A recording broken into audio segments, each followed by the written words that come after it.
जो लोग यह मानते हैं कि सिंधु घाटी की सभ्यता से भारत के इतिहास की शुरुआत होती है, उनकी सोच अब पुरानी हो चुकी है।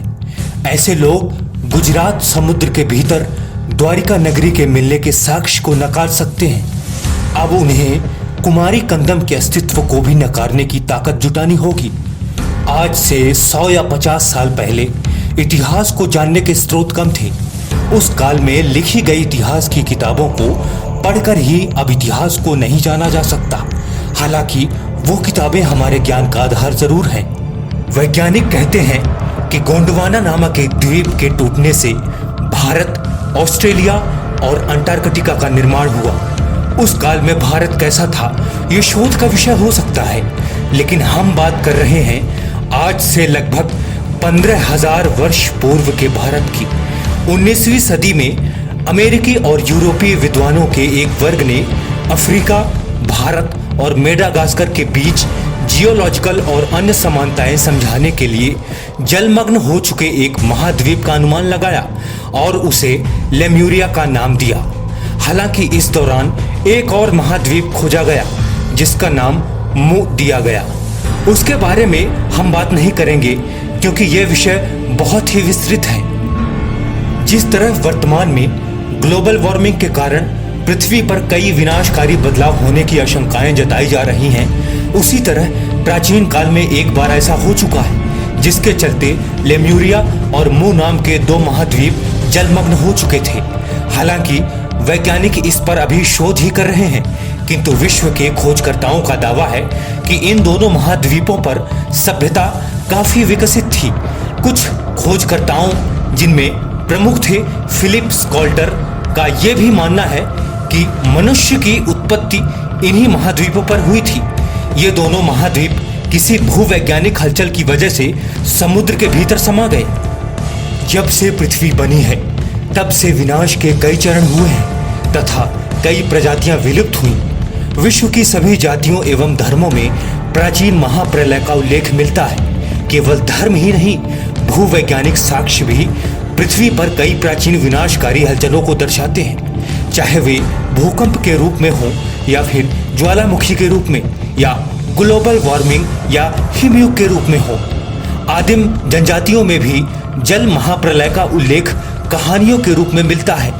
इसी क्रम में इस महाद्वीप का उल्लेख भी प्राचीन तमिल साहित्य में पाया जाता है। तमिल इतिहासकारों के अनुसार इस द्वीप का नाम कुमारी कंदम था। कुमारी कंदम आज के भारत के दक्षिण में स्थित हिंद महासागर में एक खो चुकी तमिल सभ्यता की प्राचीनता को दर्शाता है। इसे कुमारी नाडु के नाम से भी जाना जाता है। तमिल शोधकर्ताओं और विद्वानों के एक वर्ग ने तमिल और संस्कृत साहित्य के आधार पर समुद्र में खो चुकी उस भूमि को पांडियन महापुरुषों के साथ जोड़ा है। तमिल पुनर्जागरणवादियों के अनुसार कुमारी कंदम के पांडियन राजा का पूरे भारतीय उपमहाद्वीप पर शासन था। दक्षिण भारत के लोकगीतों में इतिहास के साथ खो चुकी इस सभ्यता का वर्णन मिलता है। नतीजतन जब इसके बारे में जानकारी देने वाले खोजकर्ता भारत के नगरों में पहुंचे, तब इस लोकगीत और कथा को बल मिला। तमिल लेखकों के अनुसार आधुनिक मानव सभ्यता का विकास अफ्रीका महाद्वीप में न होकर हिंद महासागर में स्थित कुमारी कंदम नामक द्वीप में हुआ था। हालांकि कुमारी कंदम या ल्यूमेरिया को हिंद महासागर में विलुप्त हो चुकी काल्पनिक सभ्यता कहा जाता है।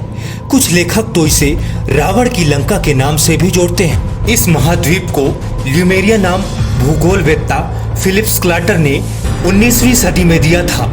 सन 1903 में वीजी सूर्य कुमार ने इसे सर्वप्रथम कुमारी कंदम नाम दिया था। कहा जाता है कि ये कुमारी कंदम ही रावण के देश लंका का विस्तृत स्वरूप है, जो कि वर्तमान भारत से भी बड़ा था। फिलिप स्कॉल्टर ने मेडागास्कर और भारत में बहुत बड़ी मात्रा में वानरों के जीवाश्मों के मिलने पर यहाँ एक नई सभ्यता के होने का अनुमान व्यक्त किया था। उन्होंने इस विषय पर एक किताब भी लिखी थी जिसका नाम द ममल्स ऑफ मेडागास्कर था, जो कि 1864 में प्रकाशित हुई थी। कुमारी कंदम का क्षेत्र उत्तर में कन्याकुमारी से लेकर पश्चिम में ऑस्ट्रेलिया के उत्तरी तट और मेडागास्कर तक फैला था।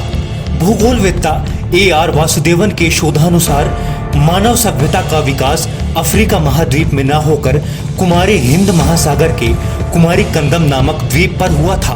उनके अध्ययन कहते हैं कि आज से लगभग 14,000 साल पहले जब कुमारी कंदम जलमग्न हो गया तो लोग यहाँ से पलायन कर अफ्रीका, यूरोप, चीन सहित पूरे विश्व में फैल गए और कई नई सभ्यताओं को जन्म दिया।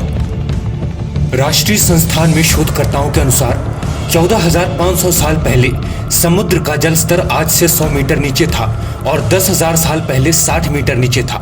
इसलिए यह पूरी तरह संभव है कि वहां एक बार श्रीलंका के द्वीप जोड़ने के लिए एक भूमि पुल था, लेकिन धीरे धीरे जल स्तर बढ़ा तो यह पुल भी जल में डूब गया। पिछले 12 से 10,000 सालों में समुद्र के बढ़ते हुए स्तर ने आवधिक बाढ़ का काम किया। इस तरह ये महाद्वीप जलमग्न हो गया। एल्फ्रेड रसेल एवं एर्नेस्ट हेगेल का मानना था कि मनुष्य की उत्पत्ति इन महाद्वीपों पर हुई थी।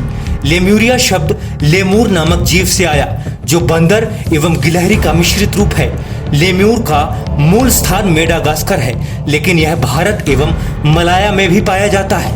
इसलिए यह माना गया कि ये जीव तभी भारत पहुंचे होंगे जब कोई विशाल महाद्वीप हिंद महासागर में रहा होगा एवं जिसने भारत एवं मेडागास्कर के बीच में सेतु का काम किया होगा। वैज्ञानिक मानते हैं कि भारतीय उपमहाद्वीप में किसी नर वानर की उत्पत्ति नहीं हुई थी, अतः जिनकी भी जातियां वर्तमान भारत की धरती पर जीवित हैं या लुप्त हो चुकी हैं, उनका मूल स्थान कहीं न कहीं वर्तमान भारत से बाहर रहा था। रॉय ने दक्षिण अफ्रीका एवं दक्षिण भारत के बीच एक लेम्यूरिया द्वीप की कल्पना की है, जो अब जलमग्न हो चुका है। उन्होंने संभावना व्यक्त की है कि मुंडा जाति लेम्यूरिया द्वीप से होती हुई भारत आई थी। कुमारी कंदम के पतन के कारण ऐसा माना जाता है कि हिमयुग के अंतिम सालों में तापमान बढ़ना शुरू हो गया था, जिसके कारण ग्लेशियरों का पिघलना शुरू हुआ और समुद्र का जल स्तर बहुत बढ़ गया और अंततः यह सभ्यता पानी में डूब गई। तमिल लेखकों के अनुसार जब कुमारी कंदम जलमग्न हुआ तो उसका 7,000 मील का क्षेत्र 49 टुकड़ों में बट गया था। इस प्रकार यह महाद्वीप हिमयुग के अंत में समुद्र में डूबा तो लोगों ने अलग अलग जगहों पर शरण ली और पूरी दुनिया में नई नई सभ्यताओं यूरोप, अफ्रीका, भारत, मिस्र, चीन इत्यादि का विकास हुआ। दोस्तों, ये वीडियो अगर पसंद आई हो तो हमारे चैनल अज्ञात दुनिया को सब्सक्राइब जरूर करें।